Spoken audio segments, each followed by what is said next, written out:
I don't know if we just got cut off. That's very weird. Perhaps the internet's gone mad. Right, shall we start again? Good morning. Welcome back to my channel. For those of you that are new subscribers, thank you for coming along and for all your lovely comments. I've come along with part 2 of this coin pocket journal. We made the cover yesterday and I showed you that I was using this 8x8 pad from The Works here in the UK. It's called U-Tiled Memories and there are 40 sheets for 160 grams. So what I did was I took out a complete set. You know, there's multiple designs, so there's usually sort of 5 or 6 designs and then 2 or 3 of each design.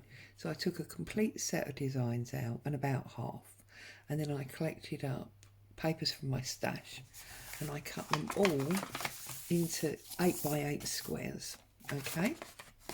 And then I glued 2 together to make like a T, okay? And obviously with the designer papers from the pad, I glued the plain white back sides together, okay? So set that aside for a moment. So I've just kept 2 here to show you what I did. So I literally just took my glue. Now I'm using Fabri-Tac for quickness. You don't need to. Obviously you can use whatever glue you're comfortable with, like to use. And I just literally applied plenty of glue on there. I then laid my paper on top and I stood it up to make sure the back sides were level and pressed from the edges, and then I pressed it down to make sure that was nice and firmly stuck. Simple as that. That's all I did, okay? And then that obviously gave me the 2 together, okay? And then what I did was I started to build a stack. So let's take this one here, okay? I'm going to roll it over. Make sure you know that you've got the seam here. Don't glue them on the wrong way round. I have done that many times when doing things, or you glue papers upside down because they're directional. And then I just tried to make sure that I didn't have 2 of the same papers together. So like here I've got coffee dyed. So here I'm just putting the designer pad pair, bashing it to the back and the sides, and then pushing it down like that, okay? There's my opening. So now I'm going to put the music paper on that one.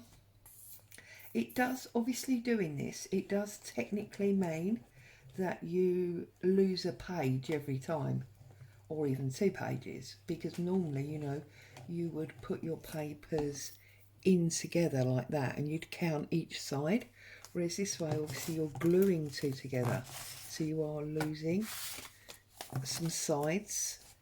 But it was just an experiment that I wanted to do, so I've decided I am prepared to lose those papers in order to test this out.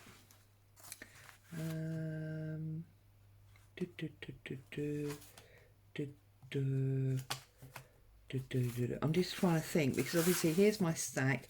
I don't want coffee dyed paper on the top because I feel that'll make it quite sort of flimsy.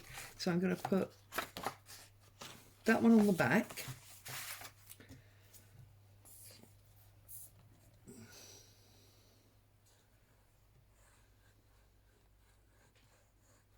And I know you can see I'm not going completely to the edge with this. That's for a number of reasons. One, because I'm using Fabri-Tac, I don't want all the pages sticking together. And 2, if you use your ruler or something similar, credit card, bone folder, whatever, and you stretch out your glue, it does travel. So, and then see again, I've got coffee there, so I don't want that on the back, so I'm going to put this one on top.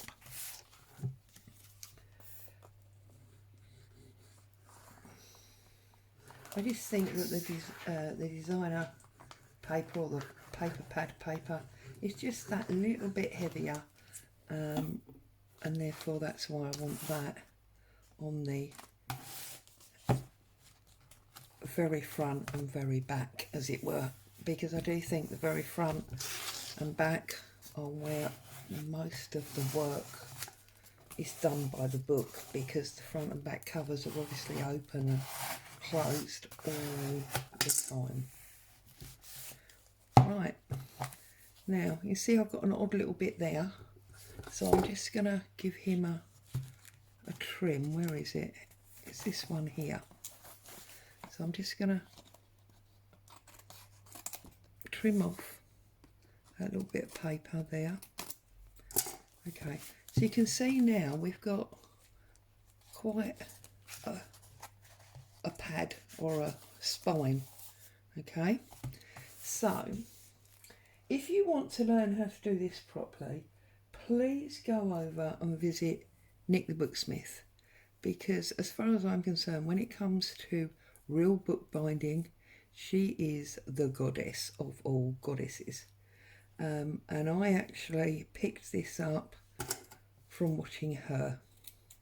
So please go and see her. Now, I'm hoping you're going to be able to see this. I'm hoping that the camera is high enough. But what I'm doing is I'm taking, to use Nick's words, good old-fashioned PVA. There is no need for anything more than that. And I'm literally putting my PVA up and down the spine like this. Okay, I'm then going to squidge the opening sides and try and get a little bit of glue down some of these seams, just to make sure that we're all connected. Yeah, okay. And then what I'm going to do, can you see that? Just trying to make sure I'm in view and you can see what I'm doing. And I'm taking a piece of cheesecloth that's been untreated. I've not coffee dyed it or anything like that. And I'm going to use this to put on top like this. Press it down to use. Oops, you don't want to do that. That's not the idea. To use as, you know, when you open an old book, you see like the binding cloth at the back, don't you? Well, that's what I'm trying to achieve with the cheesecloth here. Then I'm going to take my binder clips that I use for sewing a spine, and I'm going to clip it tight there. And then I'm going to take another one and I'm going to clip it tight on the other side like that. Okay, and then I'm just going to stretch my cloth, whoops, round like that. Okay, and I'm going to leave that for at least 24 hours to set up. I want that glue to be nice and hard. Okay, you can even go really overboard, put some more on top. I want that to set solid so that it's not going anywhere. And then when we open it tomorrow, the plan is that it will be like one of those brand new books. You almost have to bend the spine open. That's the plan. So there you go. So that's today's part, because we need to let him sit. So I'm going to leave him to dry, and I will will back to see you tomorrow, and hopefully we'll get this finished. So just a quick one this morning. Have a great day. Stay safe. I'll see you soon. Bye for now.